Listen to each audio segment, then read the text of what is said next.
આ આજનું વિજ્ઞાન અક્રમ વિજ્ઞાન પ્રકાશ પાડે છે, એવો સુંદર પ્રકાશ પાડે છે. આપતોપુત્ર સાહેબ ખરું કે નહીં? બહુ સુંદર પ્રકાશ પાડે છે. અને એમાં આપણે આપણું આત્માનું વિજ્ઞાન સ્વરૂપ છે એ તરફ આપણે જઈ શકીએ અને એની થોડી સમજ મળે, એમાં ચંચુપાત થાય. તો એના માટે થવા માટે શું? તો કે એના માટે સાધનો હોવા જોઈએ. જેવી રીતે ભૌતિક વિજ્ઞાનમાં સાધન વગર તો ભૌતિક વિજ્ઞાનના પ્રયોગો થતા જ નથી, એવી રીતે અહીંયા પણ આ વિજ્ઞાન માટે સાધન હોવા જ ઘટે. શું કહ્યું? અને સાધન હોવા ઘટે આખા ભારતમાં બધા માને છે કે સાધનથી જ આપણે સાધ્ય પ્રાપ્ત થાય, એટલે કે ફાઇનલ ગોલ.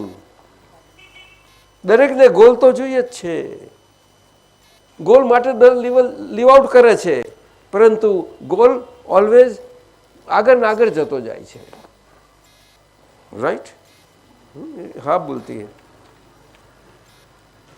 હા, ગોલ આગળ આગળ જાય છે અને પાછળ. એટલે આ માન્યતાની દુનિયામાં માન્યતાઓ નરી માન્યતાઓ એની દુનિયામાં આખું જગત ચાલ્યું છે. એટલે આ ગરબડ ગોટાળા ચાલે છે. એમાં અક્રમ વિજ્ઞાન આજે બહુ સુંદર રીતે પ્રકાશ આપે છે, પરંતુ જેની પાસે છે ને એનો અનુભવ છે એનાથી એ પ્રકાશ જાય. નવીનભાઈ સમજાયું ને? જે રીતે દરેક જણ પોતપોતાની રીતે જાય ને એટલે તો એને વાઇબ્રેશન જશે જ. એના જાય કે ના જાય? આપણે આ લત્તામાં એક જ અમુક બે હોય તો આપણા જેવા 2-5 હોય ને તો ફેર તો પડે કે નહીં પડે? કુદરતી વાત છે. એટલે આ અક્રમ વિજ્ઞાન આ કાળમાં એના સાધનો સહિત છે. અને સાધનો મૂળ છે એ કયા સાધનો?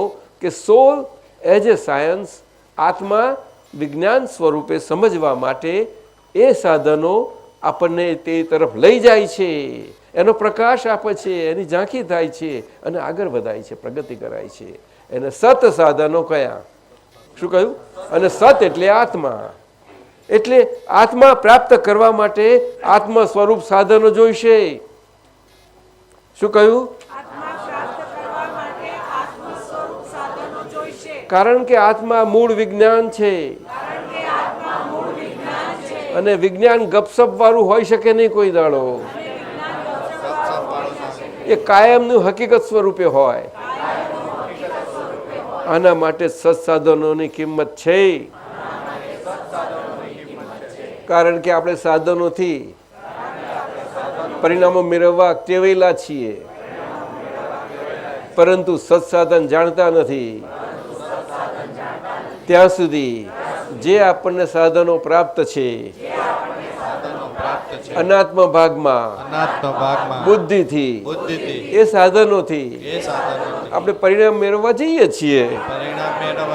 પણ આ કળિયુગમાં મન, વાણી અને કાયા એક બીજા જોડે જોડેલા નથી,